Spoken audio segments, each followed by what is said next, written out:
Have I said it? Chapter 15. The Devotee. My Devotee Knows Me in Truth, by Bubba John. The sadhana of the student is to become human. The sadhana of the disciple is to become spiritual. The sadhana of the devotee is to become God. My disciples embrace the discipline of the teaching most fully, and they know that I am the principal discipline. They find the siddhi of the Divine Person alive in my company. For them, I am always present and active as the perfect communication of the nature, condition, form, source, and process that is the world. The discipline lives a life of revelation. The life of a disciple is a waking life. It is to live already awake. In the life of every true disciple, there has only been the sudden communication of the heart. The disciple's attention is turned to the Guru without conflict, without limitation. Then the very living force of the disciple is manifested as bliss, happiness, love, intensity, devotion. My disciple is turned to men, but my devotee knows me in truth. The true disciple is a devotee who simply lives with his Guru. When you become communicative, when you become a real instrument, when you cease to be involved in your own sadhana, and you have become happy to live with each other and make satsang available, those are the signs of the devotee. The true devotee's attention is absolutely intense, absolutely constant, absolutely unwavering and pure. That is what makes a devotee valuable. His self-sacrifice or surrender is spontaneous, coincident with his life from moment to moment. His realization is spontaneous, absolute, continuous. There is absolute continuousness of bliss. The devotee abides without dilemma as that which cannot be avoided, the form of reality. His very existence is a paradox. His enjoyment is a paradox. He is not a man of concerns or of programs or of descriptions. He is utterly free of all of that. He has become always already ecstatic. And for such a one, there is therefore no straightforward description of reality or of the cosmos or of life.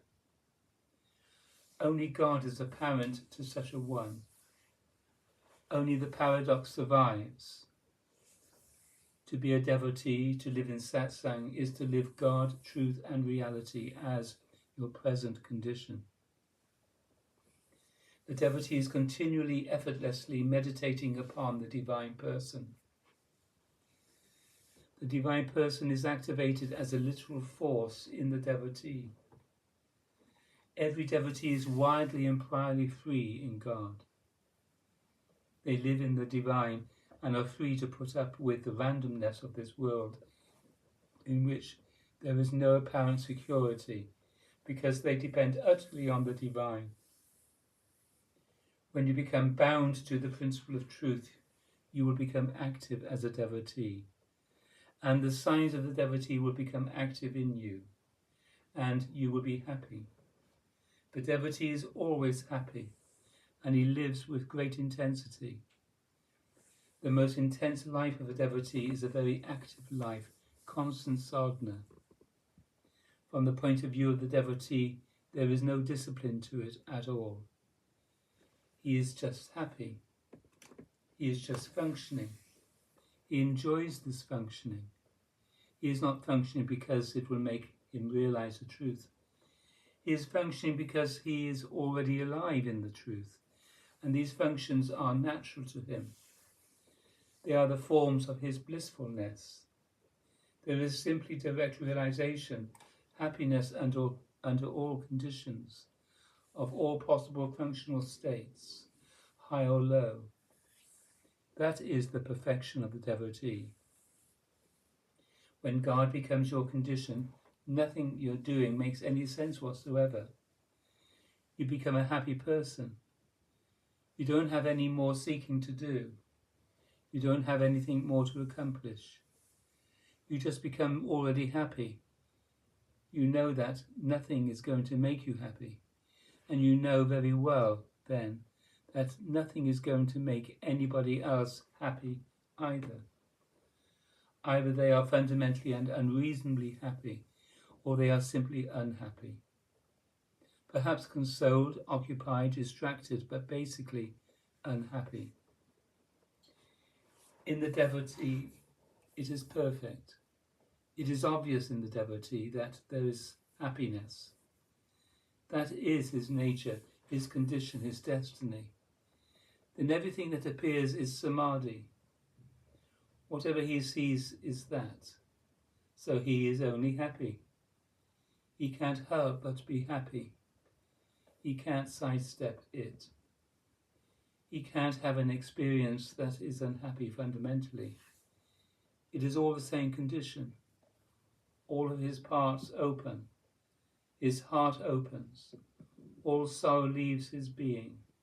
His mind stops endlessly manufacturing his false vision, and it becomes radiance only. Those who live in God consent to be fools, ineffective in the effort to transform man, unreasonable and already happy, without arguments or defences. Their happiness is their only argument. There are some for whom freedom is that which they already are. Therefore they are always already here, whose presence is love. Ecstasy is the way of life, and those who are ecstatic are free of concerns. They only live and love and are no longer profoundly useful. They create and continue and disappear in the ecstatic life fire of God. When that intuition has become intense, when your life as a devotee is real, then you will become responsible for living God in the world. Such a one lives freely, happily, with ease, and also with intensity of being. He is free of all destiny, even while apparent destiny or life continues to arise in his own case. The conscious force of reality becomes the present mover of his appearance. One whose enjoyment is such knows himself and the entire world process as consciousness, prior happiness or joy, and his enjoyment consumes self, mind and world. The destiny of such a one is that light that is consciousness. It is a destiny that may not be described. It is the timeless destiny of the prior light, unqualified heaven, the God world of brightness, not of motion, not of sight, not of hearing, not of cognition, but of fullness in which no form stands out. Those who become the true devotees of the divine in the presence of the true Guru Siddhi are free of the world, and they may live in the world as the presence of the divine, as the presence of love, of freedom, of prior happiness, of conditionless bliss. That happiness does not appear only as a kind of ecstatic madness, but as an ordinary human and enjoyable life free of the divine vision. Life from that point is fundamentally a celebration, and the devotee loses his concerns for the world. He never loses them, he throws them, he kicks the shit out of them to enjoy his ecstatic life in God. Everything becomes consciousness, everything becomes his own consciousness. He has nothing left but humour while alive. In the perfect devotee, all limitations are undone in the inclusive humour of its radical intuition. He does not seek, he only enjoys himself at play. In one who is truly conscious, life is no longer a mystery. He breathes the very light of God. He sees the alchemical transformation of the divine into life in every moment and sacrifices himself in return. He only lives God, and everything is obvious to him. Death is no longer his concern, nor life. All conditions are the condition of truth for him. He knows no dilemma, and life is no longer a question. For such a one there is not the least trace of mystery left in the universe. He has no question, and he has no answer. He is only humorous. The truly free man is alive in the world with love and energy. He is not contained. He cannot be undone by the world itself. He has a certain madness, a certain foolishness, a certain wildness. The highest form of his foolishness is his love. In the case of a true devotee, the world of experience are realized as the present play of God. And everything works together to instruct, enlighten, heal, and positively transform such a devotee. All these things are given as grace. And nothing that is not useful, nothing that is not appropriate is ever given to such a one. Everything else is given in the right moment. One who is simply the devotee of the Lord in satsang is given everything. For the sake of devotees, a human guru appears. The essential responsibility of the guru is satsang, to live the heart to his friends. Everything that I've told you before is to prepare you to be a devotee. The guru's function is to create devotees. The entire function of the human guru's appearance in the world is to create devotees. Once devotees are created, it isn't necessary for there to be a human guru. The eternal guru, who is also that human guru, is always present, and devotees are always in touch with that one. The creation of devotees is what is necessary, not the creation of more gurus. The function of the guru is to enter his devotee.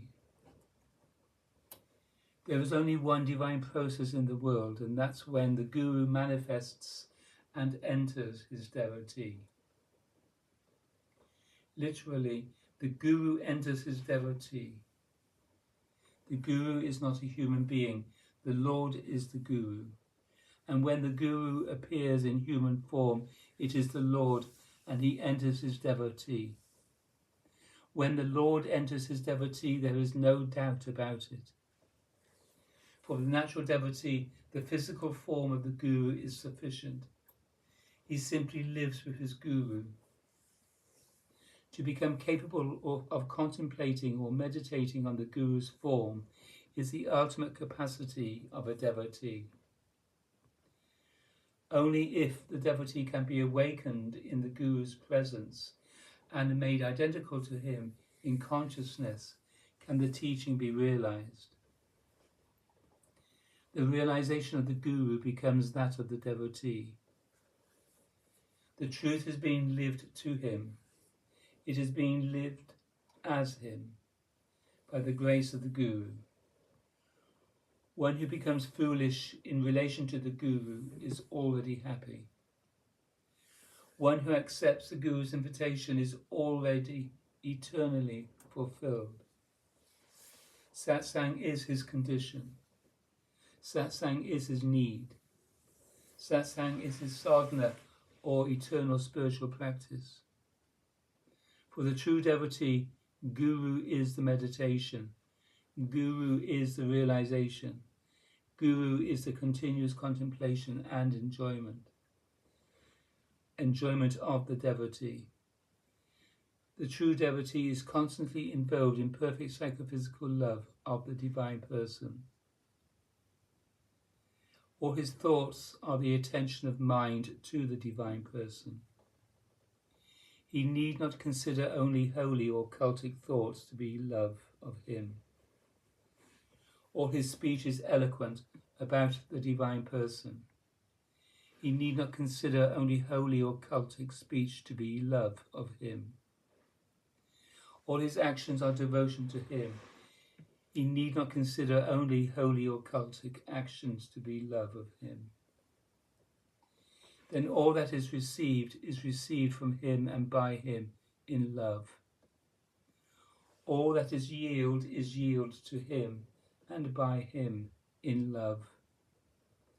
Such a devotee is my own. Da, da, da.